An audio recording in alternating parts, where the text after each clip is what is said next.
we've constructed buildings over the last 100 years. This is unsustainable, guys. We need a better built environment and we need a better life. And that's what we're all here for today, to talk about BtrLyf, a fantastic new platform. This is the official launch event. I can't even control my excitement today. We have a full set agenda for you, and I'll quickly take you through the agenda itself. But before that, let's do a quick poll for the panelists and the speakers to get a sense of where the guests are joining from. So if you're using the Microsoft Teams app, the poll will show up on your dashboard. If you're logging in to Teams from the browser like I am, then the poll will show up in your chat box. So you'll have to open your chat box. The way you do it is you hover over the browser. You'll see a little message box. Click on the message box and the chat box will open on the right panel, ladies and gentlemen. The first poll has been launched. So this is to get a sense of where you're joining us from. So please choose. The results are coming in. You can see the responses as well. So we have participants from Singapore and ASEAN. We have people joining in from India or other parts of South Asia. We have people from Europe and Middle East as well. Very, very excited, ladies and gentlemen. And the results are still coming in as well. All right, 69%. Actually, the numbers are increasing from South Asia as well. And 3% from Europe or Middle East. We had not expected people from the American region because of the time zone. But interestingly, we have someone from the Americas as well. So thank you for joining, sir or madam, whoever you are. It's really nice of you to take the time out this early in the day. Welcome, ladies and gentlemen. Super excited to have you here today and take you through the launch of BtrLyf. We have an amazing high power set of speakers, experts, and panelists. We have exciting giveaways, right, and all that and more in the next 1.5 hours. It's a full packed schedule. So get your water, get your coffee, and don't go anywhere. Okay, second poll, guys, just launched. This is to get a sense of your work function. So tell us if you're a building owner, a developer, a facility manager. Are you an ESCO, a consultant? Are you a technology innovator? Are you from the policy space? Are you from a design R&D space? Tell us. Okay, results streaming in. So system integrators, we have techies here. We have R&D teams as well, and we have others, 21%. So this looks like a mixed group, ladies and gentlemen, for the panelists out there and all the other participants as well. It looks like a well spread out, heterogeneous, diverse group. So it's exciting because we are covering a lot of perspectives today. And I'm going to take you through exactly what those are right now. So that's me starting off today's launch event. We will kickstart activities with 2 keynotes by some very, very senior speakers. And then we'll have what we are all here for, the launch of the BtrLyf platform. It will be witnessed by leading industry experts. After the launch, we have the overview of the platform by a co-founder Nilesh and the team of Chi-Square itself. And then we have a couple of technical talks. We'll distribute the goodies, which are basically the lucky draw prizes. We have some amazing prizes to be won, vouchers of Amazon. So, and there are 8 $50 vouchers and $500 vouchers to be won. So we'll do the draw 2 times over the next 1.5 hours. All you need to do is, just like how we are voting in the chat box on the poll, sign up for the lucky draw either in the chat box or in the pop-up that will show up on your dashboard, and you could win these amazing vouchers, guys. I could save some money if I win some of these. So looking forward to that. I'm going to throw in my hat in the ring as well. All right. Okay, super excited. And let's begin the show, guys. Our first keynote speaker today, Mr. Ankian Singh. Everyone knows him in Singapore. He is with the Building and Construction Authority, the nodal agency for the built environment here. Within BCA, he's the group director for the Environmental Sustainability Group. He's also board member of the Singapore Green Building Council and SIFMA. Very high-powered speaker. Kian Singh, it's a pleasure to have you here. Thanks for joining us. Over to you, sir. Thank you. Thank you. Thanks for the kind introduction. Very happy to be here. I've known Nilesh for quite some time now. He has been a very strong supporter of the green building movement in Singapore. So when he asked me to do this, I gladly agree. So I'll take about 5-10 minutes to share the Singapore Green Building Master Plan. It is how we provide the roadmap for how the built environment sector here should move to address our carbon footprint, to address climate change. Next slide, please. So it has been a long journey. We started our green building journey way back in 2005. That's when we developed the Green Mark scheme. So over the last 15 years, we have gone through a number of iterations of the Green Building Master Plan.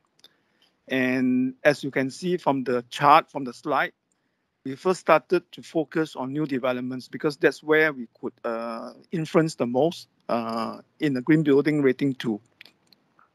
Then as we started to build up some capability in the industry, we started to focus to target the existing buildings, which is the bulk of the buildings in Singapore. That's in our second master plan. We focus very much on existing buildings, how to get them to focus on energy efficiency, how to focus on cooling so that they have a decent energy performance, as well as providing comfort to the end users. Then we also realized that actually in the existing building, in most of the developments, the tenants also carry a big part of the energy footprint. So in our third master plan, we started also to look at how we can engage existing buildings together with them, the owners, the FM colleagues, how they can engage the end users, the tenants, to do their part for the energy footprint of the entire building. And that's where we are now. We are now at the fourth iteration. So all these are part of the bigger plans in Singapore, whole of government. You can see on the right, the Singapore Green Plan, which was launched this year. We are plugged into it as under energy reset because buildings does carry a big footprint for the whole economy. And if you can see on the bottom right, we are also involved in what we call the long-term low emissions development strategy. This is what we have committed under the UN FCC. We are committed to peak our emissions around 2030 and then start to move down towards zero, half it by 2050. So what it means that the built environment sector will be aggressively reducing our operational carbon footprint, and that will generate a lot of demand for green solutions, green platforms, and so forth. Next slide, please. So in this master plan, we took a different approach. Instead of being top-down or driven by the government agency, we took a consultative approach. We worked with the Singapore Green Building Council to co-develop and co-create the master plan in trying to build a consensus, getting support from all stakeholders. So 80 industry leaders join us in this journey, and we develop strategies, set targets, get some consensus going, and then went out to reach out to various stakeholders, including the end users. And it was pretty exhausting, but I think very rewarding because we get support, get buy-in from the entire value chain. So I suppose Nilesh and the BtrLyf are part and parcel of all this master plan. Next slide, please. So this is how we encapsulate all the good things that we want to do over the next 3-5 years. We set 3 goals. Hope everybody can recall later on. It is what we call the 80-80-80 in 2030. So it is stretch goals that we come to some consensus with all the industry stakeholders. The first goal, the first outcome is 80% of our buildings to be green by 2030. So this is probably not new to many of you, but what is new is that we want to go back to see how we can improve the quality of this 80% of the buildings to be green. We have reached 43% up to date. Now we also hope to see how some of this can actually go in to upgrade and be greener even as we discover new technology, new solutions, new concept, new approaches. And actually, the more important outcome for this master plan is the second outcome. This is where we think we will be trying to move the whole built environment sector to the next bound. We want to mainstream what we call the super low energy. And come 2030, we want 80% of the super majority of the developments in 2030 to be super low energy. And that will help us reach our help us to pick our emissions come 2030 and hopefully drive it down to near zero beyond 2050. And the third outcome is what we call the R&D outcome. Right now, the best in class, it hovers around 60 to 65% better than the 2005 code. So we want to provide some support for the R&D community together with industry to see how we can come up with solutions, design approaches to bring our best in class to 80% compared to 2005. So with that, we have come up with a number of key strategies, approaches to help us drive there. On the left, you can see the approaches. So of course, being BCA, we are a regulatory agency. Regulations will figure a big part of our plans. And we will intend to raise the minimum standards aggressively to what we call current best practice, the Green Mark Platinum. So in a way, Green Mark Platinum become the baseline going forward. And later, I will share a slide on the Green Mark 2021, which is a refresh in tandem with the raising of the minimum standards in the regulations and in a way to help the built environment sector to decarbonize going forward. And as usual, because the government has a lot of portfolio, has a lot of existing buildings, we are using the government taking the lead to create lead demand for super low energy, for very high sustainability standards for the portfolio that we have. If you have chance, you can go to the website to look at some of the aggressive targets that have been set. I think it will create a lot of lead demand for green building solutions, green building design consultancies, and so forth. And of course, it's also important for us to track and ensure that we are always on track. So data transparency is also a big piece, and we will intend to start to share data and disclose come second half of this year, which is the end of the year. And of course, for the private sector, we are hoping to look at some support measures. I think those in Singapore will be familiar with some of the support measures that have somewhat expired. We hope to revive some of them. This is a work in progress. Hope there is a chance for us to come back in another platform to share with all of you. Next slide, please. Yeah, so I was sharing earlier about the Green Mark 2021. We launched a pilot in March this year, and we are now ready to launch it officially next week at the Singapore International Built Environment Week. Quite excited. I think we get very good, strong support from industry stakeholders because they find it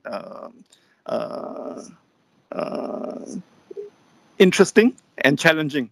And in a way, we have made it, although we say we want to use it to decarbonize, to reduce the operational carbon, we have also make it in a way more holistic, more comprehensive to cover other sustainability.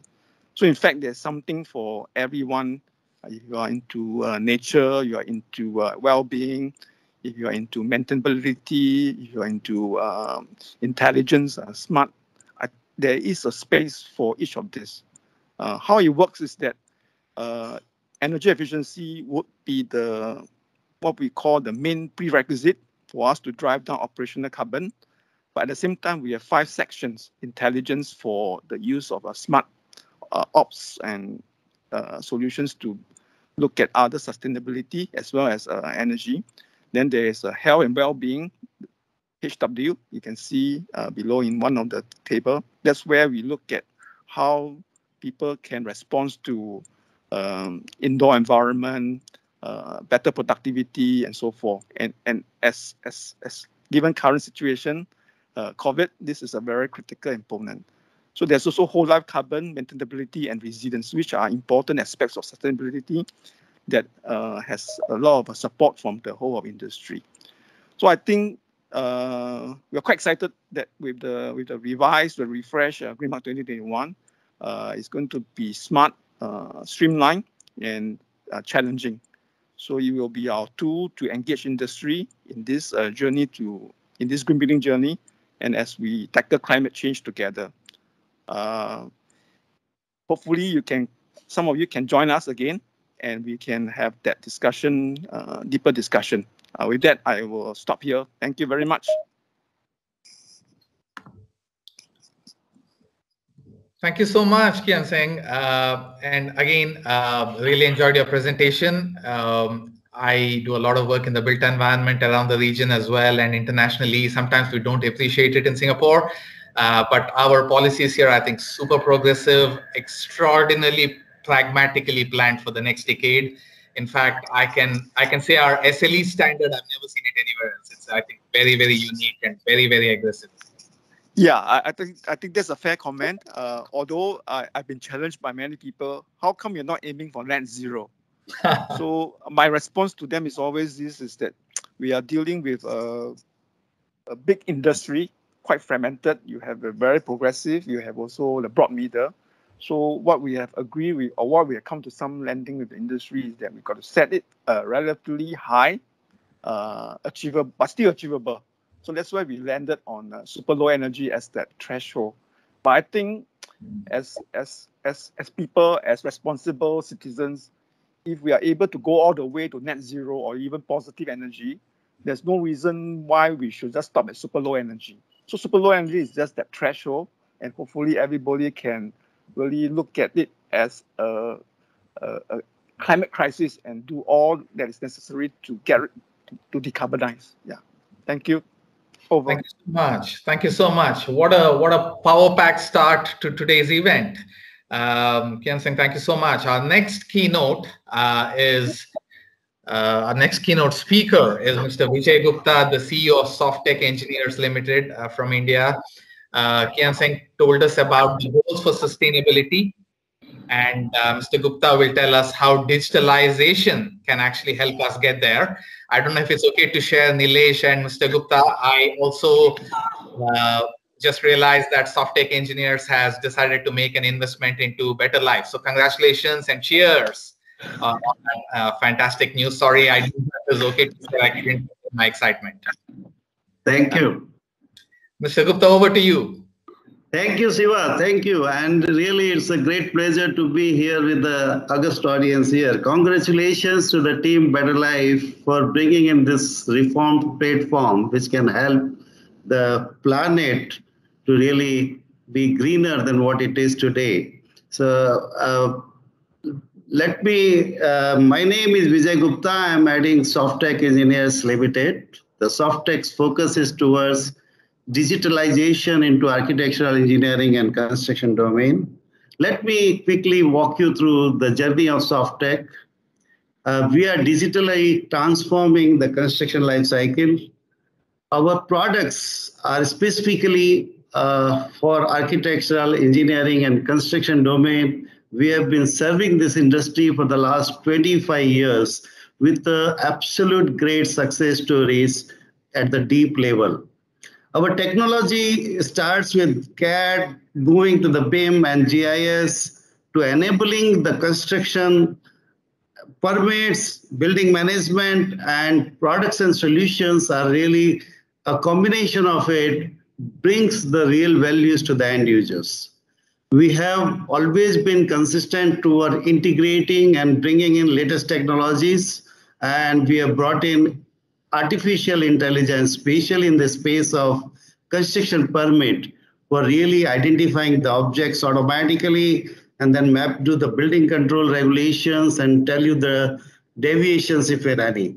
This is absolutely a kind of path-breaking technology towards reading CAD and BIM drawings for the BIM models for the automation in the construction permits. Our SaaS-enabled products are serving the governments, the architects, the contractors in the entire AEC ecosystem with a great success stories.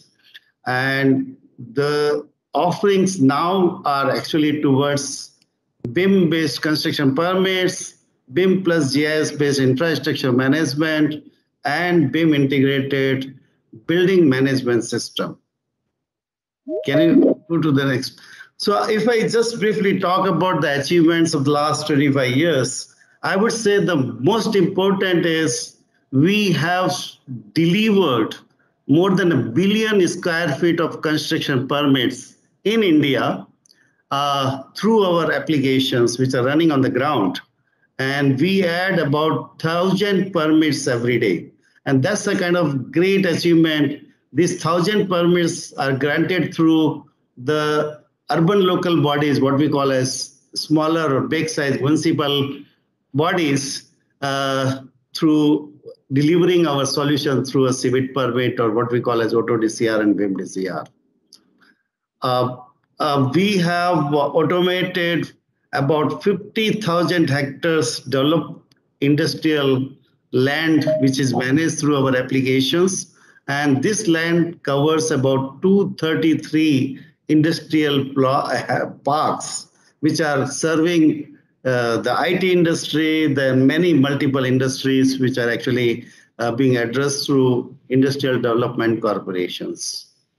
There are about 100,000 plus infra assets like the roads, the powerhouses, and so, which are managed through our applications in a real-time basis. And this is in use by more than 1,000 plus users. Yeah. Next, please.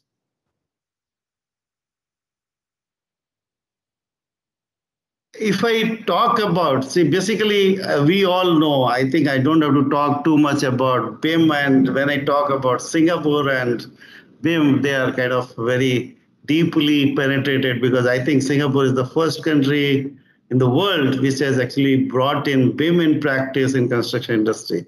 That's something very big. And I would say with proud that Softtech has developed a BIM-based construction permit, which is in use by one of the biggest municipal corporation of the country, Mumbai. Mumbai is a city for the people who are not from India, is the biggest city of the country with about 22 million population. And it is densely populated. The challenges for development and challenges for the new construction permits, they are enormous. And we have been working with this corporation from last about 7 years, and we have brought in a great deal of digitization in terms of construction permits. We started with CAD, now moving towards BIM. And in the BIM-based construction permits, what we do is we accept the different models coming from different consultants. It could be architects, could be the HVAC consultants, could be electrical consultant, plumbing, or structural consultant. All of these models are brought into the product, what we call as BIM DCR. They are coordinated and brought into the next level. So once this coordinated model is combined, it is checked for verification based on the code requirement, code provisions, and if there is any deviation, this is identified, else a permit is granted. And once the permit is granted, this entire model is brought into the city GIS map for the city planners to really work on this, to see that infrastructure required for this growth coming up is managed properly. So that's where we leverage this data for managing the building control and city controls. Next, please. So this is just an indication of how it works, like different models from different disciplines brought together, combined together, model NOCs are granted, digitally certified, certificates are issued, and then the model is taken into the GIS maps. It has actually inspection schedules attached. So when you're doing, different consultants are doing inspections, they can collaborate. And we have recently, actually it is right now to be released, I would say, leveraged our AR, VR technology, augmented reality, virtual reality technology for inspection of these buildings after their permits are issued. Next, please.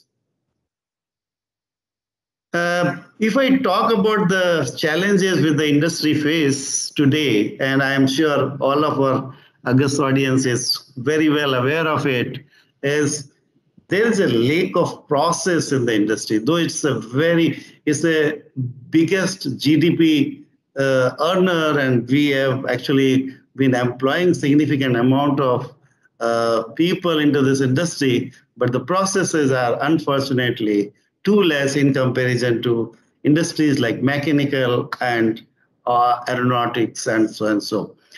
It is fragmented, as Mr. Kins also described about it, multiple agencies, and there is a lack of collaboration, and site located remotely, site conditions differ from the planning, what was planned, and hence there is a kind of rework. Maybe when you are digging a building and you find there is a rock, there could be a problem in terms of foundation designs and so, or there could be a some kind of situations. So this is really something on which our industry is really having a challenge in terms of reworking after the design, after the planning and everything. And there are isolated, independent, siloed tools working to address all these pain areas. So this is the kind of challenge for the industry, and we as a digitization have to move towards automation and addressing these challenges. Next, please. So if I talk about digitization journey, we all know that we started with 2D CAD drawings. Maybe shop drawings are created by hand in the beginning, and then went to the CAD-based drawings, and from there to 3D-based models, BIM models, and then there are 3D and 4D simulations. We have moved to the time and cost dimensions for 4D and 5D. And now with the add of advanced technologies like AI and ML, we have been able to provide online communications with chatbots and without any human interventions and all. Virtual reality, drone-based scans and converting the models. Can we really track the unauthorized construction or unwanted elements to the projects? This all is possible through the technologies now. So this is where the journey is moving towards, and we have to all move together on that. The most important is we have to really keep in mind that energy has to be saved. Energy, environment has to be greener and greener, in spite of all this construction which has to happen for the growth. Next, please. So for this, a digital twin concept is something which actually is definitely would be needed and is in practice now, wherein we can really control the building's services parameters besides the building's physical objects very effectively through a digital twin model created. We can replicate our physical building with the digital building and control them through the signals received through IoT and various other equipments control connected to the direct BIM models, so that we can really see as to what is happening at site onto the model which is created. And that's where energy management, HVAC control, fire detection, CCTV cameras, feeds, all these can really intelligently work to control the entire buildings and the city digitally. When I talk about buildings, this is really something which we have to move into the technology area. Next, please. In the digital city management system, the most important component is building, where we have worked extensively in terms of ensuring that the buildings are constructed as per the building codes, as per the building bylaws. Because the building bylaws are the backbone and the foundation stones to ensure that the building is constructed to provide an environment which is healthy for living conditions. And that's where all these codes have come in. But now with the help of construction permits which are digital, we can control that. With the help of infrastructure management systems, we can control the infra required for serving this building occupants, for serving the services which the building occupants need. And this actually can be through a platform which is BIM plus GIS based platform. And Softtech is working on a platform called Sept, connecting our specializations into construction permits, into infrastructure management systems, and into leveraging these technologies, AI, ML, AR, VR, and especially the cloud technology. With BIM GIS, of course, in the blood of it. So this will actually will be able to manage the digital city twins and will be able to control the operations of the city very effectively. Next, please. So I think as Siva announced, I am very, very pleased to extend our offer as a partnership with BtrLyf to make building energy efficient and sustainable. We have seen the platform. We are very, very excited to really serve it around, and we will be making this platform the best platform for the world in terms of managing the energy of the buildings, or managing the energy of the services offered for the buildings. And that will make the sustainable, it will make it efficient, it will ensure that the building energies are not wasted, but it is used for the purpose it is meant for. And I sincerely congratulate the BtrLyf dynamic team, which from the day I met, I'm really excited. I'm really excited with the team BtrLyf, with Nilesh and entire team. So for really seeing it forward, I'm looking forward to work with them to see this technology at ground and see better and greener future. Thank you very much for giving me this opportunity to share my experience, and I hand it over to Siva for. Thank you so much, Mr. Gupta. Congratulations on this partnership. One quick question. How are regulators receiving your construction permit offering? What kind of feedback have you received? Are they happy broadly that you're ushering in a whole new era of transparency into the space? Can you come again, Siva? You said the construction permits. So I was particularly impressed with your construction permit solution, remote construction solution. So, but I was also asking you how, in your experience, are regulators receiving that solution? Are they happy with it? What kind of feedback are they giving you? Oh, yeah.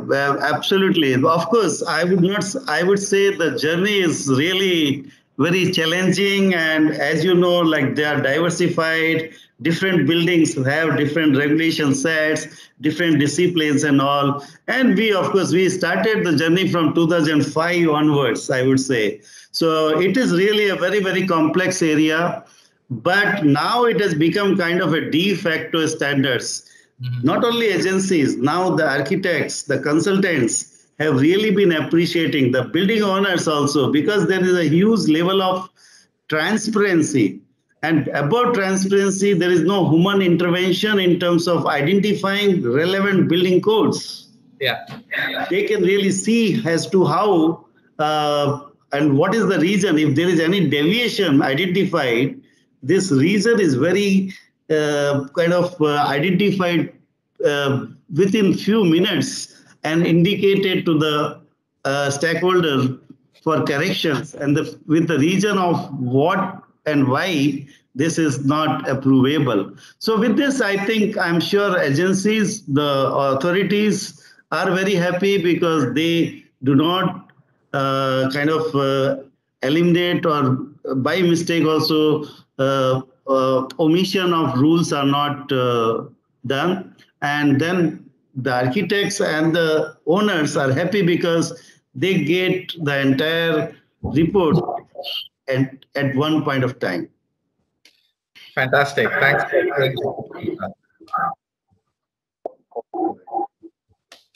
Awesome. Okay. Thank you very much. Thank you, sir. Thank you. So I think that brings us to the end of the keynotes. The first phase of the program is over.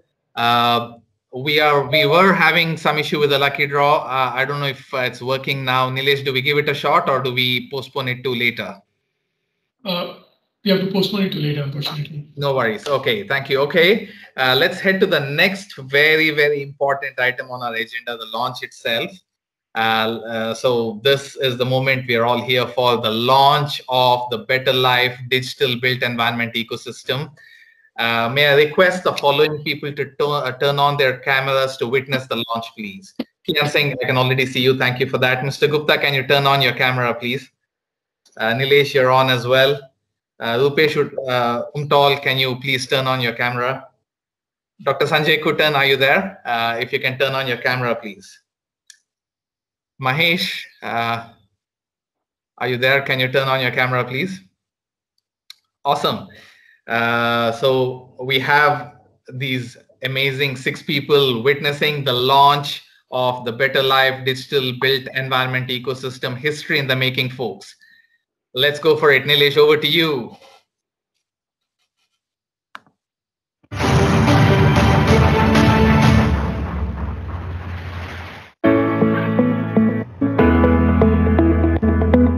Technology has brought outer space within our reach. And as the common man steps out among the stars, it's sometimes easy to forget that the Earth is still our home. After all, billion-dollar high-rises do seem like a world apart from nature. But these modern living spaces have the potential to save energy and create a more sustainable future. At BtrLyf, we aim to accelerate this development by harnessing the power of digitization and creating new solutions for buildings which will achieve the modern nation's carbon emissions targets. Our futuristic system uses digital twin technology to simulate the energy profile of any building at the touch of a button. It also provides energy-efficient and cost-effective retrofit options, or ECMs, to reduce energy and carbon emissions. Through in-depth data collection and analysis, we make your transition to a greener and more energy-efficient building as effortless as possible. Our open-source data makes it easy for you to browse through and calculate your energy savings.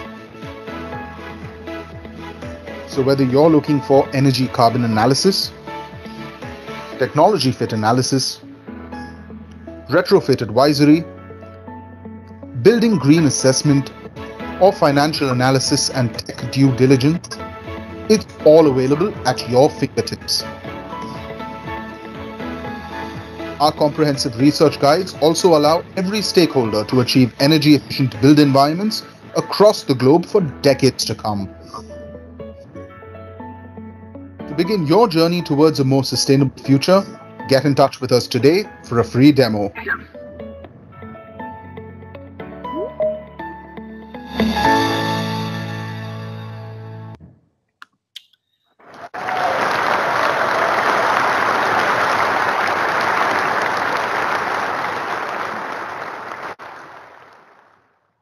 Congratulations to the BtrLyf team. All the participants, go to the website, check them out. But before that, to give you a first-hand sort of walk through, about the platform itself. I'll invite co-founder Nilesh to take us through the platform. But before that, one quick poll to see how much you know about BtrLyf already. Again, the same protocol, guys. If you are using the app, it shows up on your dashboard. Otherwise, the poll is in your chat.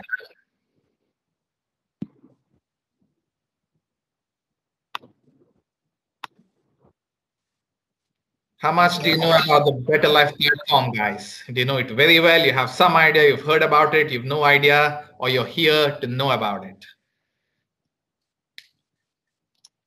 Okay, numbers are quickly changing. I think we are settling at about 25% of the audience who know it very well. But 75% of the audience, I think, either just know a little bit about it or don't know about it very well. So I think it's a great segue for us to know more about BtrLyf. Nilesh, congratulations once again.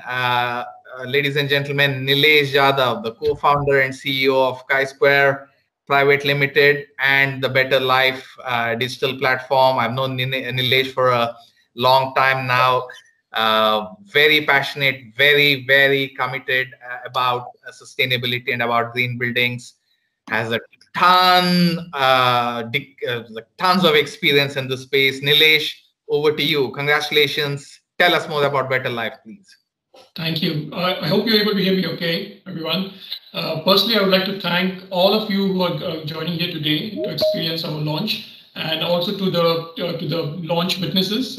Really glad that you could make the time to really come on board and support us in making this happen. I'm going to not take too much time. I'm just going to share a bit more about BtrLyf beyond the video that you saw. And of course, as you know, every startup has a story behind it. And I would like to share a bit more about that. So I'll take 10 minutes to show you what exactly we have been up to and why did we create BtrLyf even. Okay. So starting, why BtrLyf, right? So I always had this concept when I was working in the research world that we should create sustainability in a much more accelerated way. As you saw in the video, digitalization is the way towards sustainability. And we kind of merge these two and we say digital plus sustainability would be equal to a better life. Of course, we took out the vowels, and that's why you see BtrLyf as a logo, right? All of us are aware of climate emergency, the latest IPCC report, everybody knows about it, or most people know about it, that we are in a zone where we need to do much more action. We cannot do the same way that we have been doing before. We need to accelerate our progress towards decarbonization. And what better time than the pandemic to really start doing that? And we were really set up almost perfect in the middle of the pandemic with our digitalization journey to set up the platform and get further with BtrLyf.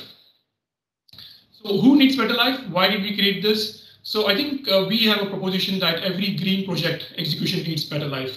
Green project execution today struggles a little bit because the building owners, managers, consultants, experts, the green financiers, and also the product suppliers, they do not have a unified data platform, and the technology know-how for new technologies, for green building technologies, it's not really pervasive. I mean, some people know on the product side, some people know on the building side. It's not really coming all together. So when we are doing projects, when we look at the assessment of projects, when we look at financing projects, and we look at procuring the best technology to make the building green, going towards super low and zero energy buildings, sometimes we are in a lost. And we would like to know how this could be made better.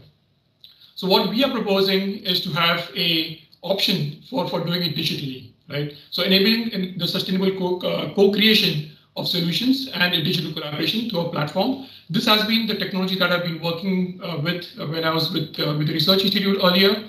And this is a combination of years of research that we had on building physics and AI to be able to do quick analysis through digital twins. And the analysis that we could do quickly, instantly on the platform is energy and carbon analysis, technology fit analysis, and also financial due diligence. So basically, how do we want it to be felt like, right? We know how today's project feel like. They feel like there is a lot of work going on. There is a lot of moving around. There's a lot of people to address, to talk to get the right experts, to find the right technologies. Travel is not possible, unfortunately, for the past 2 years. So this is the perfect time to think about an option. Is it possible that green projects feel differently? Could you assess any building anywhere, anytime, remotely and at a super low cost. And that's exactly the mission of BtrLyf. So we basically made this platform to be able to do that, to create digital footprints of thousands of buildings. Right now, we have about 15,000 buildings in Singapore on the platform. We have created digital footprints of them and then start getting access to them so that people can go into the building, claim the building as a building consultant or owner, product supplier, and then start doing actions. My colleague Girish later on will talk about will show the demo of the platform, so I'll just skip very quickly. Of course, what it does is to have enables us to make quick reports such as energy baseline reports or energy saving calculations right from the platform at a click of a button. So how are we offering this? So of course we are a startup. We are set up for making money. I hope you all agree and sympathize with us on that. So we have actually introduced this as a sustainability assessment as a service model or a freemium model. So a lot of things are going to be free still. Such as the building comparisons, finding out buildings, looking at the data of buildings is going to be free. But we have tools that would be a little bit premium to do better analysis, and where we need to put more data, we need to put extra effort to get the data and analyze. So we have two tools which I mentioned here. The left-hand side is Edgar, the Enhanced Digital Green Assessor, which basically is useful for consultants, building owners, facility managers to be able to do low-cost and instant assessments. So you can imagine that now consultant could go into the platform, pick on any building, do a complete analysis of the building, including the baselining, benchmarking, and come up with a complete report of the energy conservation measures. On the right-hand side, you'll see that product owners who are participating in the platform would be able to now add their products, specific products to the platform and simulate the impact of their products in different buildings. So just imagine if you're a product supplier, maybe a best lighting supplier or a best air conditioning supplier or a new technology altogether, you'd be now able to give us the data of the technology and we would attach it, we would match it through AI with buildings which are available on the platform. With this, we also have some other tools that we're offering on the freemium. One is called Grace. It's quite interesting. We decided to choose human-looking names for our applications because we are a complete AI app or AI platform. So GRACE stands for Green Auto Certification. Here's where we would basically transfer the data to the certification bodies by creating scorecards and automating the process of doing green mark or any kind of a green assessment. And it will also make the project management easy. As a consultant in the past, I noticed that data is everywhere around. It's very difficult to get the data, and sometimes building owners surprise me that they don't have their own building data when it comes to green building features or certification aspects of the building. So Grace would hopefully enable and help that area. And lastly, we have an app called Lisa, the Listing of Industry Specialist app, which basically will create a huge repository, a curated repository of innovative solutions that exist today. And we offer that on the platform. Anybody can join in, make lead generations. You can actually literally get your leads on the platform itself and connect to thousands of experts that we have there. So where to find us? We are completely online. So basically, we used to do consulting in the past. Now we are going to be completely online. So you need to follow us on the social media. We have some free tools for those who are not joining us completely on the platform as customers, and those who are just onlookers and supporters. You could definitely subscribe to our newsletters. We have a daily green building or a green building daily newsletter that comes up. And there we curate a lot of articles that basically present an overview of what's happening around the world in green building. So make sure you subscribe to that as well. And of course, we are participating in several networks around in Singapore right now, but around the world in the future. So such as the Singapore Green Building Council and the Sustainable Energy Association of Singapore. We are a member of these two networks. As well as we have joined recently the Smart Urban Co-Innovation Lab, which is another network that we find quite practical in progressing our journey. So I just want to also briefly mention about our journey itself. So I mentioned to you earlier that we were on a journey, a 5-year journey from research to market. So we developed the technology when in NTU, and I was working on a project called Eco Campus with great support from the Singapore authorities and grant funding from Enterprise Singapore, BCA, Energy Market Authority. We were able to sharpen our technology, offer it to the market, have some early commercial success with the customers that I mentioned here, and now we are ready for launch. And these are some of the customers, or rather the people who have used it for trial. So exactly 1 year ago, on 1st September 2020, in between the pandemic, we launched the beta version of the platform, and today we are launching the official commercial version of the platform. So where do we want to go from here? We would like to be known as the #1 digital green building ecosystem platform. I really encourage all of you to join us in this journey of ours to make sure that we are taking the Singapore company further. And basically, with the help of partners such as Softtech and other partners who will join us in the future, we really want to be a platform which can integrate data around green buildings and make it accessible to all the stakeholders, so that the decarbonization efforts are much more accelerated. They do not stay in the same domain, which are very slow and tedious today. So really for us, again, to emphasize, digitalization plus sustainability equals better life. So again, lastly, just to thank our partners. So we have been backed by some brave angel investors. I'm sure some of them have joined today as well. So thanks a lot for your support and your, of course, your money and your funding that you trusted in us. We have our corporate investor that we announced today, Softtech, Mr. Gupta and his team. Thanks a lot. We have technology partners who are going to also talk later. We have NTU, where it all started. We have Ecolabs, and Mahesh is going to talk about later on. We have funding agency partners such as Enterprise Singapore and other agencies which I mentioned here. So without this, I think it was not possible, and it's great to see this day when we are able to commercially launch our platform. So guys, thanks a lot again, and I think we have just begun. So back to you, Shiva, but I just want to thank everyone again for joining us in this journey. Thank you, Nilesh. Congratulations once again. Super excited to be part of this launch, and good luck for the future. Sounds like a very powerful ecosystem that BtrLyf is building, and full power to you. Thank you. So next, we have technical introduction to BtrLyf. And leading this presentation is Mr. Girish Vishwanathan, the technical head of the BtrLyf platform. Girish, are you there? I hope I'm loud and clear. My voice is audible, and my screen is also visible to all the participants. Yes. And we can see you as well. Over to you, sir. Thank you so much. So I can't be more excited to present this particular platform today. So I'm going to be starting off with our own building, the BtrLyf cloud building. And as you can see the map, you could just go and pick up, you can search for your building in the search section, find your building, select your building. And once you select the building, you should find your building's information over here. Just like I'm showing you for one specimen, one test building. And once you have the data for your building, you could always claim the building first. Confirm that you are the authorized consultant or the owner for the building. And once the claim is approved, there you go. You can start adding data to your building. And just to save some time, I have prefetched certain details so we do not wait for the platform to load. And we go through the slides, we go through the tabs in a really quick manner. So this intuitive platform has about 7 different facility types prefed. So your category, your building would probably fall under one of these categories directly. And once you start entering the area of your building, for example, here I'm just going to make a change. You can see that the ASHRAE backend artificial intelligence automatically calculates how many people would possibly be occupying your building and starts populating this data.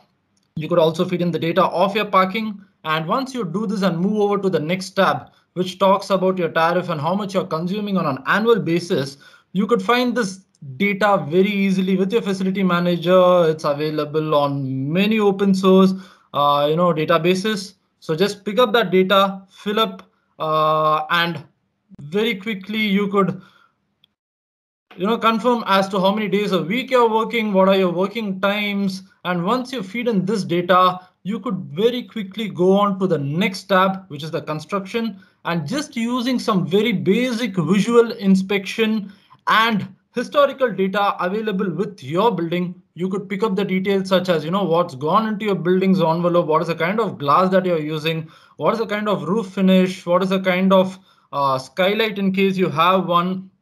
Just by looking at your building, you could actually assimilate what's the window wall ratio of this building and the number of floors as well. Now, once you start plugging in this data, the system automatically at the back end starts calculating as to what's happening within this building. What is the kind of light that I'm using? What is my parking lux level? And based on all this data, the system starts calculating what's known as the HVAC load. So based on your entry, the system has already calibrated. The platform calibrates and makes an estimate that you're approximately using about 1680 TR of aircon.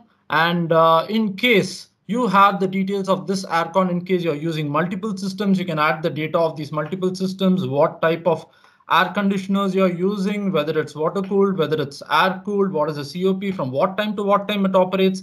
And once you start populating this data along with certain other data corresponding to miscellaneous loads, like the lift, the escalators, how much renewable energy you might be having, whether there's a the details of the water pump, the BMS system, EV charging station. So all these opportunities are available. And once you plug in all this data, you could actually generate what is called as the baseline report. So once you generate the baseline report, the system calculates and tells you that you're probably consuming so much energy on an annual basis, and this is the energy cost that you expend on a yearly basis. To go further, it also tells you what the split up of energy is. In fact, it tells you what your key guzzlers are, what your secondary guzzlers are, and till the last 1% of your energy can be accommodated here. You can calculate till the last 1% of energy that's being consumed by the building, get an idea of what's happening on a monthly basis. And once you have this baseline data, it also gives you an opportunity to quickly auto simulate and find out what are the lowest hanging fruits for this particular building. So right from what's happening at an envelope level, what's happening at a lighting level, what's happening at a HVAC level, and with your miscellaneous loads, you could quickly take a look at what are the various opportunities available to cut down your energy, get a significant amount of savings, and that too in a really less payback period. Now going forward, you could also connect to these suppliers. There are two ways in which product manufacturers can work with us. You could get listed, as Nilesh was saying, on the Lisa website, wherein you take a look at all the latest technologies that are available in the market today. And then you could also raise a request to see how well this could sit with the building. But hey, going forward, what we can also do is, in case I'm going to do a manual simulate, all right, I can actually make sure that your building product or solution is a part of our database. So I can pick up your product, enter the details. So in case I'm going to use your product and 20 mm of it, I can very quickly calculate as to what's happening, whether it's going to make sense for my building or not. Oh yes, it does. There's about 2.3% savings and a payback of 1.6 years. I'm just going to indulge a bit more and just put on a film to my building to see if that's going to, make my performance better. Wow, it does. Another 0.3% savings with a 3.2 years of payback for an investment of roughly around $150,000. Now, this is the savings associated with energy. Now, let's say if I were to combine this, let's say I'm in a 20-year-old building and I am going to replace my whole HVAC system with a new one. All right. So let's see what happens if I'm going to go for an upgrade with a centralized water cooled system having a COP of, let's say, a state of art 6.5 today is available in the market. I'm just going to calculate what's going to happen with that. Whether now this makes a lot of sense. 54% savings with an investment of roughly about $1 million, but my money is back in about, within 2 years. So as I keep updating my systems, I'm able to see various details where I started off. The base building had an ETTV, the envelope thermal transmittance value of 140. However, by coating my envelope with the right materials or by applying the right facade materials, my ETTV has dropped to almost about 1/3, which directly translates into so much saving as far as the aircon is concerned. To make things a little more interesting, if I can add another technology to my building, let's say I'm using CFL currently, that's what my baseline says. I can see this snapshot. I can see a very quick ready reckoner on the left hand side. And because it's CFL and I have an opportunity to replace it with, let's say, high efficiency LED, which is available in the market today, about 130 lumens per watt. And with this, I'm also going to combine an occupancy sensor, and let me see what happens to these numbers. Are they going to get a little more attractive, and how do these work in combination? So as soon as I recalculate and refresh, I'm going to see that, yeah, there's a very minor change. The payback remains the same. I'm just going to go a step ahead and calculate and bring HVAC into the picture again, because I've changed my lighting now. And anything associated with any thermodynamical output in my building gets updated here. So what I could also do going forward, very quickly say that I would want to add some more renewable energy in my building, let's say for 50% of the area. And once I calculate this, I would also get to know how much of my building's energy is coming from renewables, which is roughly about 20% here. So yes, so whether you are a product developer or whether you are a consultant or a building owner that's using this platform, or owner who wants to see what is the potential energy savings that's possible, there is adequate opportunity to everybody that's present here. And your product could be listed as one of the products here. Anybody, a building owner, can actually pick up the product, test it out, calculate, and see what happens to my final, how attractive are my investments and what do I get in returns. So that's about it from my end.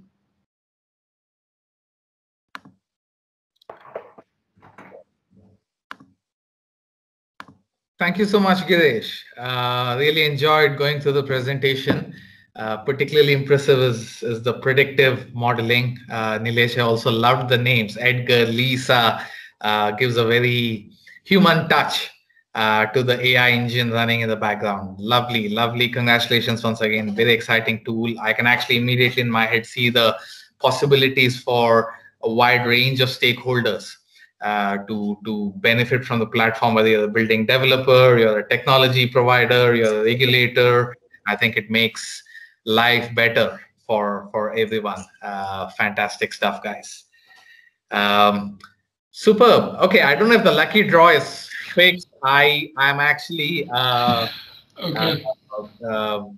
hoping it is. And paying for my Amazon voucher, but let's try it once more. All right, so Shiva, this is something which happened in the MS Teams meeting. I think not all things go well. So to enable the lucky draw, I need to go into the chat mode, and unfortunately, I'm not able to do the chats at all. We tested it out in the morning, it worked. I don't know why it's not working at all. I think we need to probably do the lucky draw either towards the end or maybe outside the meeting. Not that we don't want to give the lucky draw, it's just that the technology has failed us right now. So let's move on with the other presentations. Let's do that. I must admit, I'm a bit disappointed when we were testing it out this morning. I won all the fake vouchers. When it came to winning the real ones, it's not working anymore now suddenly. But we'll figure out some, if we can't make it work, we'll figure out an online mechanism, ladies and gentlemen. Thanks for being patient with us. We have two very, very insightful technical presentations back to back. The first is by Dr. Joe Ponput. He's the CTO and product owner of the Smart Building Solution at the SCG Cement and Building Materials Company Limited. He's going to talk to us about decarbonizing the built environment, solution to reduce carbon emissions and deliver IAQ. Dr. Joe, over to you, sir.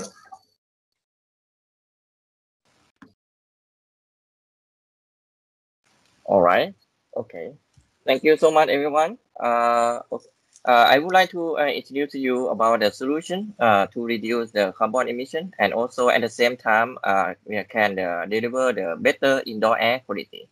So this is gonna help for all of us to have like the decarbonizing the built environment. And as we know that the cooling for the building have to consume a lot of energy. It can be up to like the 65% for our total energy for the building. And for that portion, the 30 to 50% here from the cooling load is to come from the when we have to cool the outdoor air. And we need the outdoor air to get like the put in our HVAC system to maintain about the ventilation, to take care of the indoor air quality. But thanks to the new solution right now, because the great development of the material science, right now we have the solution named like the HVAC air scrubber that are powered by Envelope. And this solution have the award like the product of the year from the in 2019 from ASHRAE. That this product show that it have the great potential to take care of the indoor air quality and also have the chance to reduce the energy from the HVAC system. And let's see how it works. Okay, just wait a minute. Maintaining indoor air quality is a huge expense in commercial buildings. Over time, contaminants like carbon dioxide, formaldehyde, and VOCs build up inside the building. To address this, the typical HVAC system replaces all of a building's air every 1 to 2 hours to dilute them. This outside air adds 30 to 50% more load on HVAC systems. The result? Massive wasted energy and oversized HVAC systems to deal with the load, which means higher first cost capital expense and greater ongoing energy and maintenance costs. Plus, outside air brings in its own pollutants, especially for buildings in cities or near highways. You can solve these problems with the Enverid HVAC Load Reduction, or HLR module. HLR technology is the only solution that safely removes all indoor air contaminants through molecular cleaning, which improves indoor air quality and reduces the need for outside air by 60 to 80%. This lowers required HVAC capacity for heating and cooling and capital expense, while reducing annual energy consumption by 20 to 30%, with peak savings of over 40% and much less outdoor pollution brought into the building. HLR modules can be easily designed into new or existing commercial buildings in compliance with ASHRAE 62.1 and the International Mechanical Code. With the combination of energy savings and indoor air quality, deployments can achieve 10 to 12 lead points across indoor environmental quality, innovation, and energy credits. HLR technology has also been validated by the U.S. Department of Energy, the GSA's Green Proving Ground program, and numerous utility rebate programs. The underlying air cleaning technology has been around for decades in spacecraft and submarines and is based on sorbent materials engineered to capture contaminants. Its operation is surprisingly straightforward. In adsorption mode, the HLR module draws circulating air from the building's HVAC system. Non-toxic sorbent cartridges capture contaminants so clean air flows back into the building. When sorbent cartridges are saturated, the module automatically begins a self-cleaning process called regeneration. In this mode, a small heater warms air inside the module, releasing contaminants and safely exhausting them outside the building. Okay, hi, hoping you guys, okay, can we continue on this? Okay, the air scrubber. The air scrubber is as present in the video. We know that how it works already. But next is not only just the sorbent material that inside at the heart of the machine, but also we have the IoT sensor that take care of indoor air quality. And then we also work with the cloud data and have the AI to have the cell operation for the machine. And next, to let you know how that we gonna install and how can work with current HVAC system, we just apply the air scrubber at the add-on unit. We can just take just some portion from the return air to the air scrubber and then clean it and send it back onto the return air. And then now the return air have been cleaner than before, so we can reduce some portion of the outdoor air. So this means we can reduce the outdoor air rate by the comply with the ASHRAE 62.1. And when we reduce this outdoor air, so we also reduce the cooling load from the HVAC system. So we can save energy from this solution. And for the financial benefit, if you consider for the building like the existing building, we can save like the 20 to 30% from the operation cost of the energy, and it can lead to the payback like the 3 to 5 years. But for the new build or the new renovation, we can also save about the investment for the HVAC system, because we can downsize the chiller or like the downside the AHU, and also the OU and this duct work. So the payback going to be quicker. It can be like 0 to 3 years. And for some example I would like to show to you today is for the University of Miami that have like similar weather to Singapore and also in Southeast Asia. In this client, they decide to work with us, and then we design the system for them, and they can cut like 25% of the outdoor air. So right now they can only manage with just 25% of outdoor air for the system, and that lead to the energy saving for 36%. And also the Department of Energy of the US have been endorsed this solution and the result. So they provide us to be the top 3 technology for the commercial building or for the centralized HVAC system. And for the case that say that from the University of Miami, when we reduce the energy, we also prove that for the indoor air quality can be better at the same time.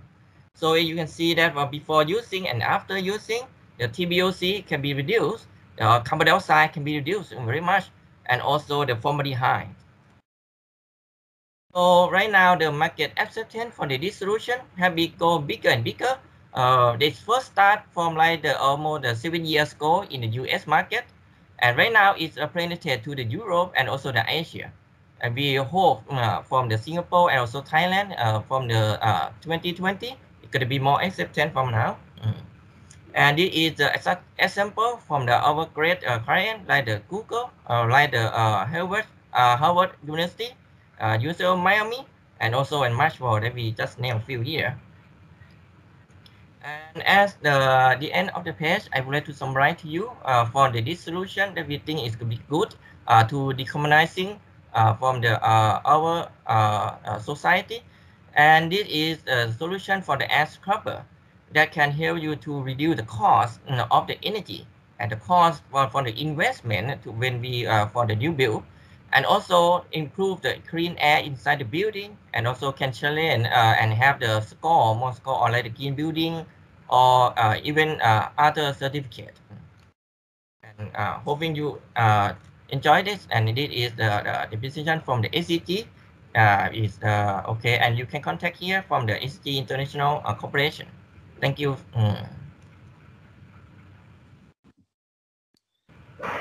Thank you, Dr. Joe. Thank you so much. SCG International, decarbonizing the built environment. Thank you so much, sir. Our next presentation is from Mr. Mahesh Kumar. He's the program director at Ecolab Center of Innovation for Energy here at NTU in Singapore. I met him a couple of years back to seek his advice on my work, and he was so generous. He spent almost 2 hours giving me some fantastic insights. It's a pleasure to welcome him again. Digitalization and data challenges. Over to you, sir. Thanks, Shiva. So just give me a minute. Let me pull this off. Yeah, we can see you, and we can hear you, and we can see your presentation as well. Go ahead. Sure.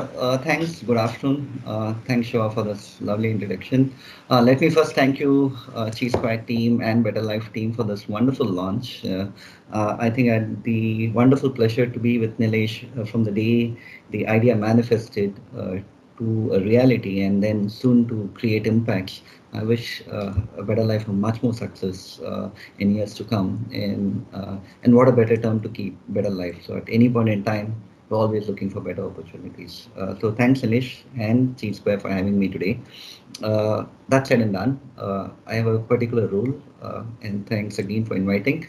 I represent Ecolab Center of Innovation for Energy, folks, and we act as a catalyst or an innovation cluster for local SMEs, predominantly in the space of energy and SME spaces. and our principal sponsor is Enterprise Singapore, thanks to them. And we also have SEALS, which acts as a program partner for this. So we act as an innovation cluster in single line. Point number two, we co-innovate with SMEs and startups to build new products and solutions. And our focus is predominantly commercialization and translation. So we are not a research entity, we are a translation entity. Sectors is all across energy.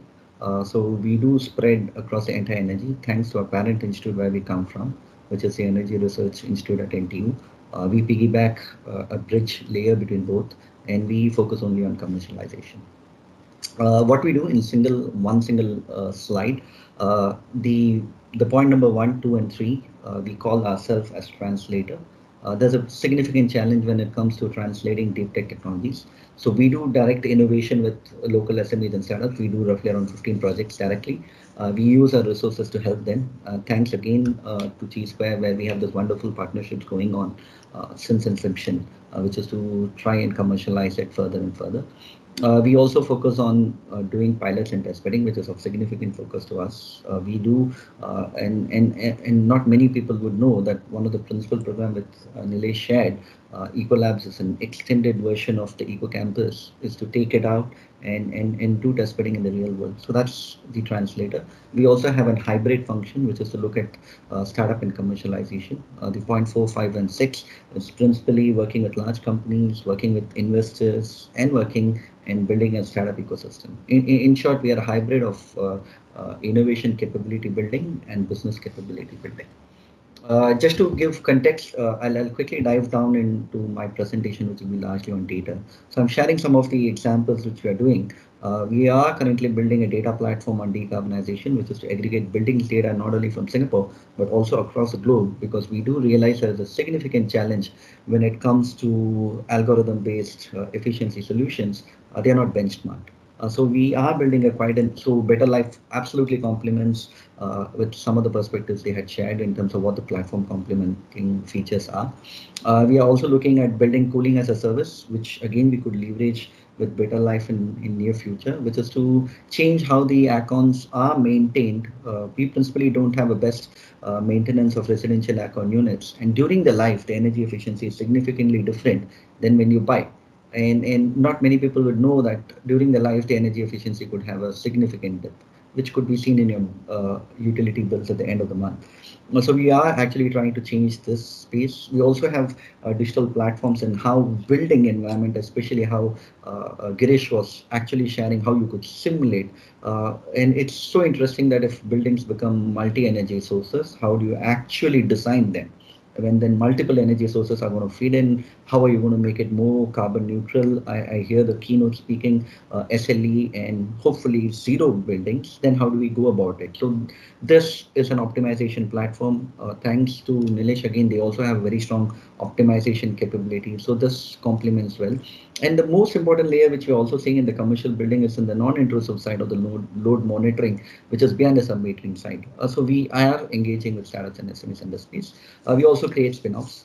So our duty is to create multiple spin-offs every year. So we do around easily 3 per year. So these are some of the emerging startups which are coming from the ecosystem. So that's a quick background of what we do. But what we realized when working with all the startups is a significant aspect of these work go into the digitalization space, and principally integration, let's say a flow battery integration into on a building environment, let's say EV charging penetration into a building environment, or changing the source of renewables and switching over to much different types of renewables, be it hydrogen tomorrow or an LNG powered. How are you going to optimize these energy sources in a building context? Similarly, if you are going to look at recycling, which comes from the building environment, how is it going to happen? But we do realize one thing is going to be common, which is where we are seeing that the digitalization aspect is actually increasing in Singapore. We're happy to say here is a classic case of what we see on a green plan.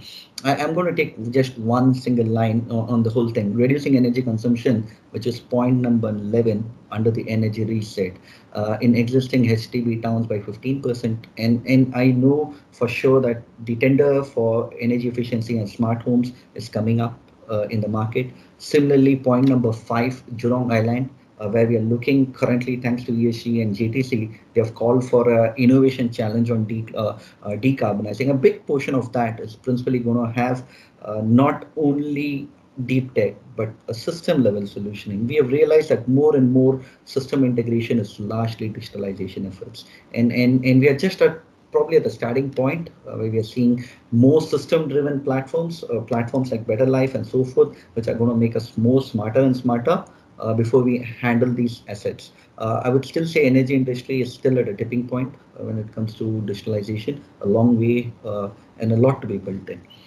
So here is an energy digitalization canvas, which I would quickly like to share. These are our own experience of meeting local SMEs and startups, which we've been meeting in the engagement, and we tend to see energy as a service as a platform is yet to emerge as a dominant thing. We are seeing some early sparks in Singapore, either as a new product and business.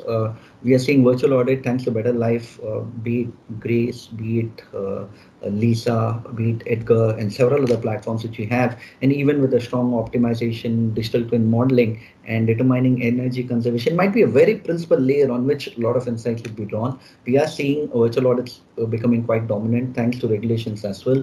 We're also seeing IBMS being rolled out. It's widely acclaimed that if the IBMS is well rolled out, you could even have 20% energy saving. But even a 7 to 10% is fairly clear from IBMS. We're also seeing non-intrusive load monitoring startups coming up from Singapore.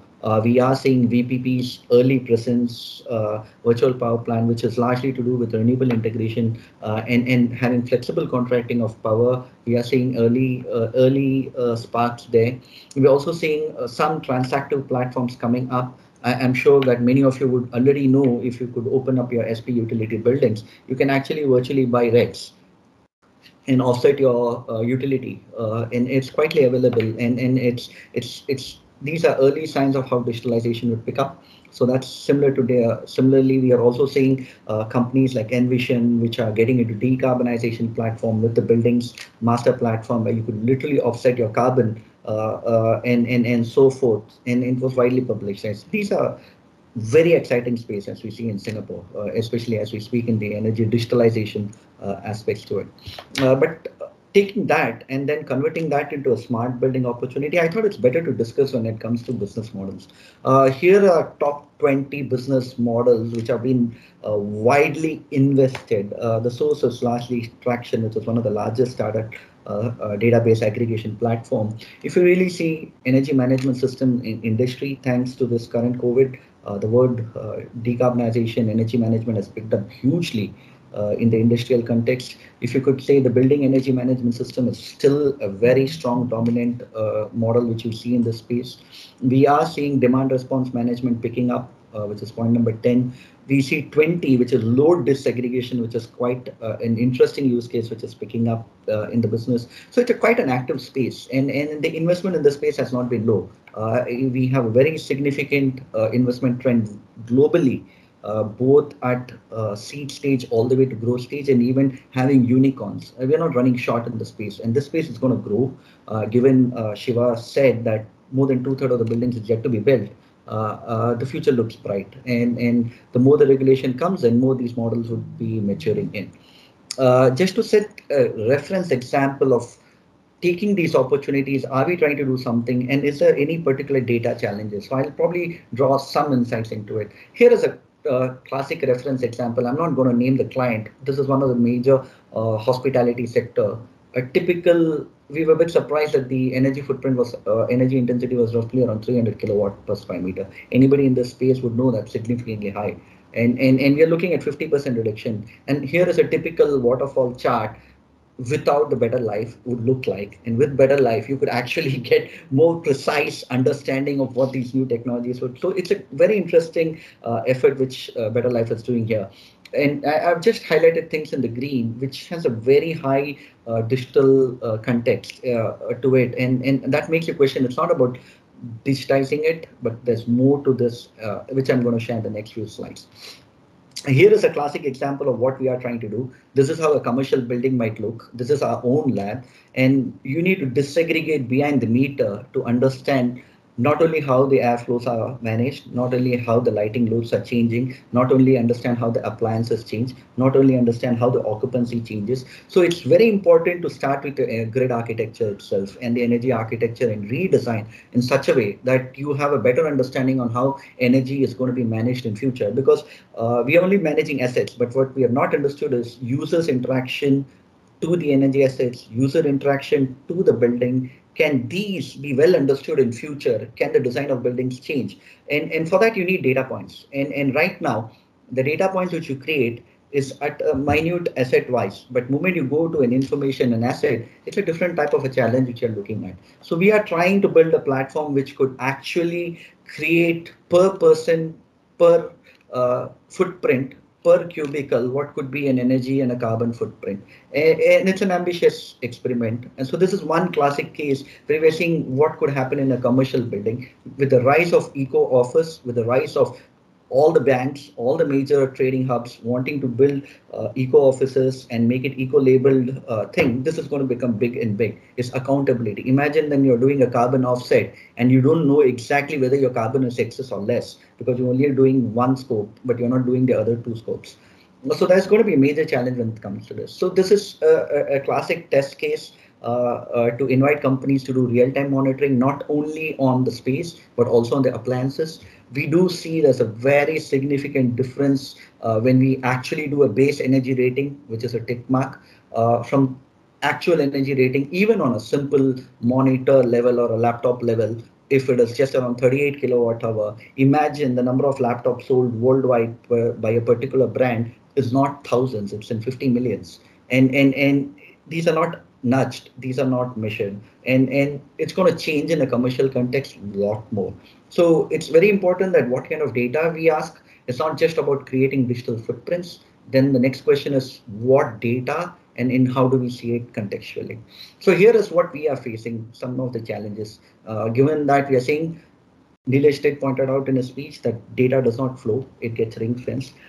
This is one of the major issues which may be seen, that data utilities might come as a big platform in Singapore, where data from a ring-fenced environment would flow through a pipe with a data utility, largely from a governing company like a BCA, leads a data utility platform for any energy or accounting or offsetting purpose, and the data from a ring-fenced building would go into a data utility and then would be accounted, would be verified, then again moved back. So we do see platforms like this coming up, and BtrLyf is a classic case. It's already a platform, and that could be a future. We are seeing early sparks in Europe of this data utility being built. We are also seeing early sparks in Singapore by the AFA Exchange, which is building a data utility on fintech and as well as on maritime.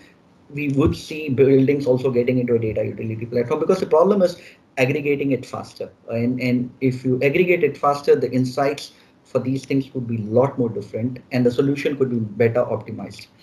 Similarly, we also did one more interesting experiment, which we thought, again, this was a challenge. We did our own carbon calculator in a commercial context, because that's something which is getting hot. But we realized that even a small center with just 30 people, 20 people odd, measuring our own carbon footprint, it takes 6 months.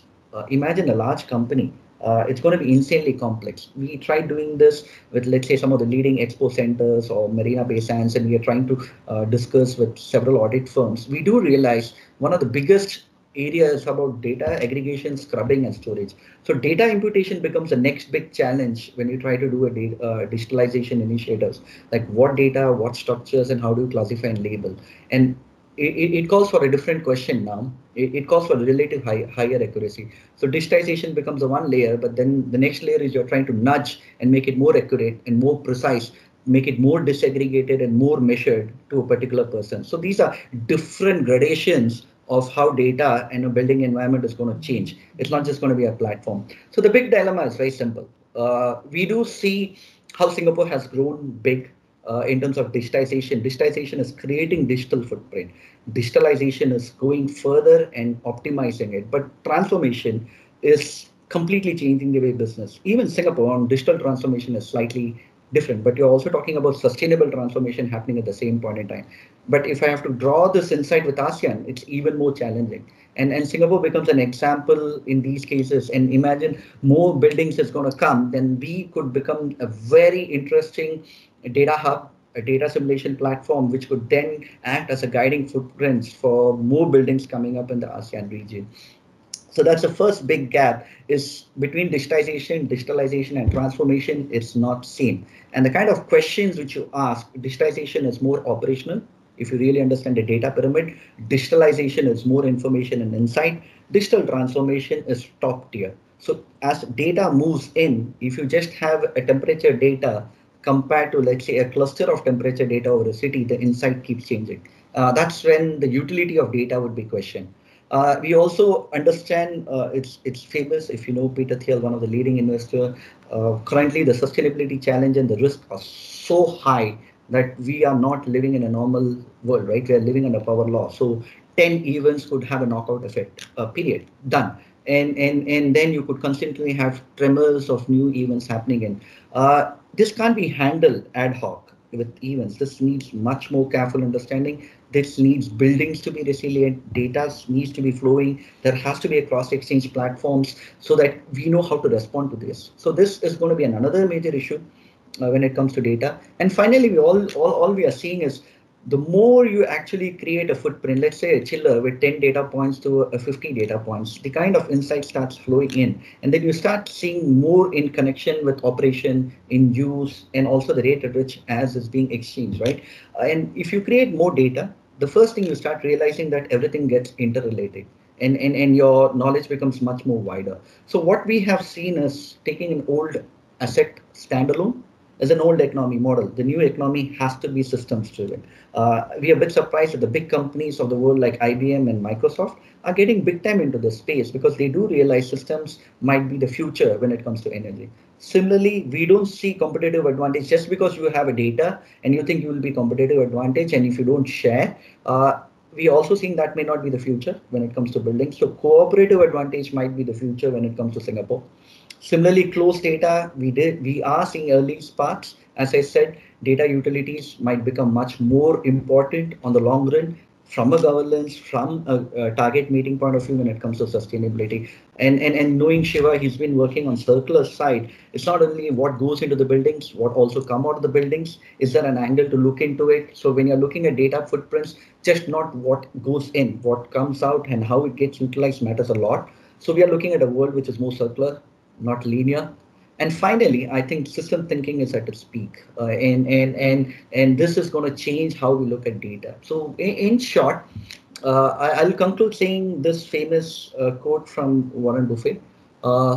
We are sitting in the shade today because somebody planted a tree long time ago. Similarly, if we have to drive the advantages today, somebody digitized today so that we could transform tomorrow. And that's the story which I see in BtrLyf today. They're transforming us towards the future. So thanks for invite me again, and hope it was productive, and wish you great success. Thank you.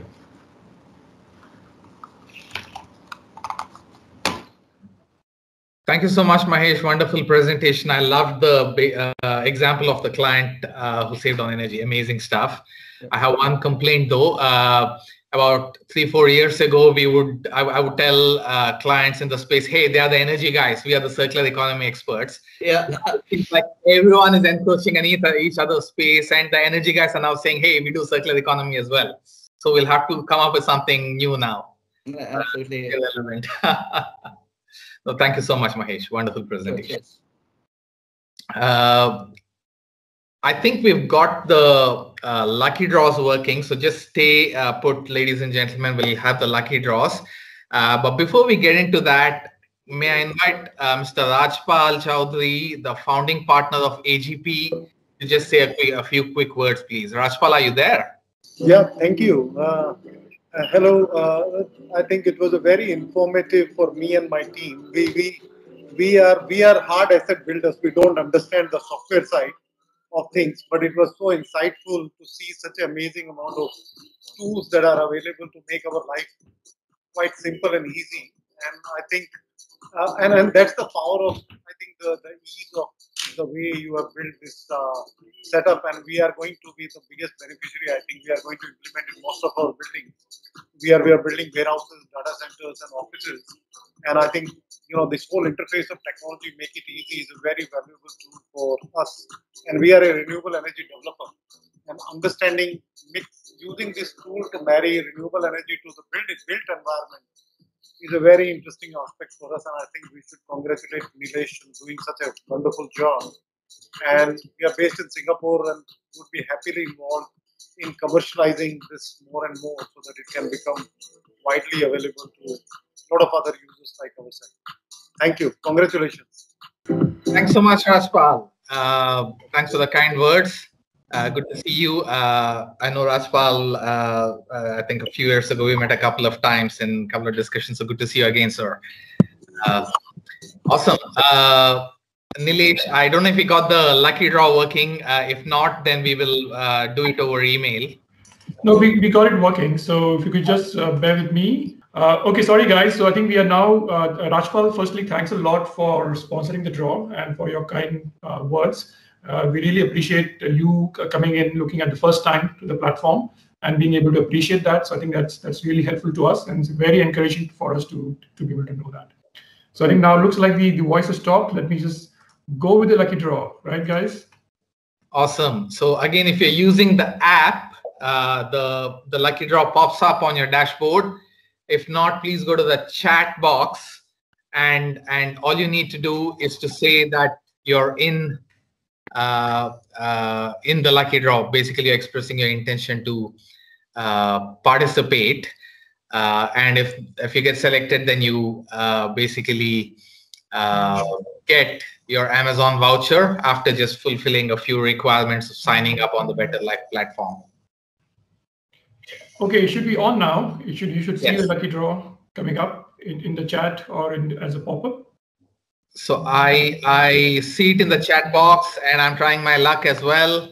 Please click I'm in so that you are participating in the draw. We have 3 minutes. So basically at 6:45, the winners will be automatically announced. I'm not controlling this. The system will pick up the winner at 6:45. Okay. Awesome. And we are going to do another lucky draw. But before that, let me just quickly share some more things with you. Just the last bit of information. So while we're counting down to the lucky draw, I just want to quickly mention that we also have exciting offers on the BtrLyf platform that we have put up for the launch. So 10 days from now, so 1st to the 10th of September, we're going to offer exclusive discounts and offers for our products. So you saw earlier the 4 products we have: Edgar, Grace, Priya, and Lisa. They will be going on major discounts. So you'll see Edgar, for example, will have a 3 months free subscription to Edgar, which usually costs about $1,000 per month. So any consultants, building owners who would like to get onto it, just quickly claim this offer before it goes out on 10th of September. Then on Grace, we have the same 3 months free. On Priya, we would have the first 5 customers will get 50% discount. It's an excellent opportunity for customers who are in the domain of green buildings to feature your products on our platform. As you saw, the digitalization is coming up, and more and more people are likely to use the platform to find out solutions. Same with Lisa. We're going to offer 3 months free subscription of Lisa for the premium listing, which usually costs about $49 per month. Okay, so that's about it. If you to get into the draws, just click on this, and you should be able to open up a form which will ask you to fill up a bit more information, which product you're interested in. For example, Edgar, and you can fill up your details, and we will get to contact you. Yep, that's all I wanted to share. I think we have the lucky draw concluded now. Is that right? Yes, yeah. I can actually see the name of the winner on the chat box. Rajpal, can I request you to announce the name of the winner, please? Sorry, I can't see the name. Can you? Okay. Rupesh, would you like to share all the 8 winners then? Yeah, it's Jyoti Dora, Paresh Jadhav, Mahesh Kumar, Girish RV. Girish, you have won the lucky draw as well. Okay.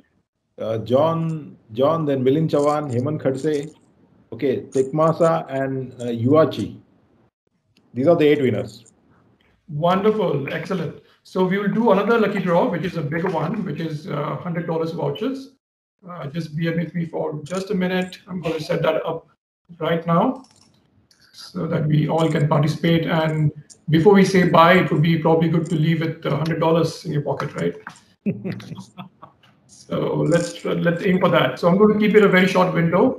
Let's close it at, should we close it at 6:49, 2 minutes from now?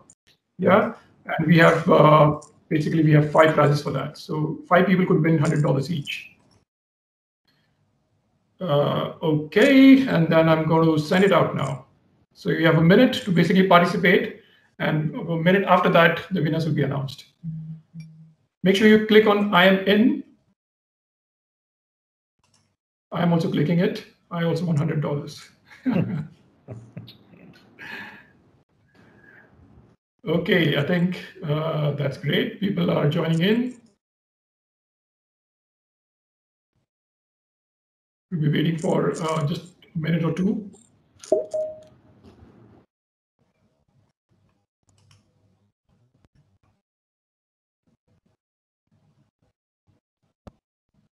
I think while we are waiting in, maybe Shiva, you could just share your comments about the event. And thanks, firstly, I would really like to take this opportunity to thank you for hosting this event, moderating it. While I was busy behind the screen doing a lot of stuff, you really hold the fort and made all of us comfortable in the event. So thanks once again. And what would you like to share? How did you find the event?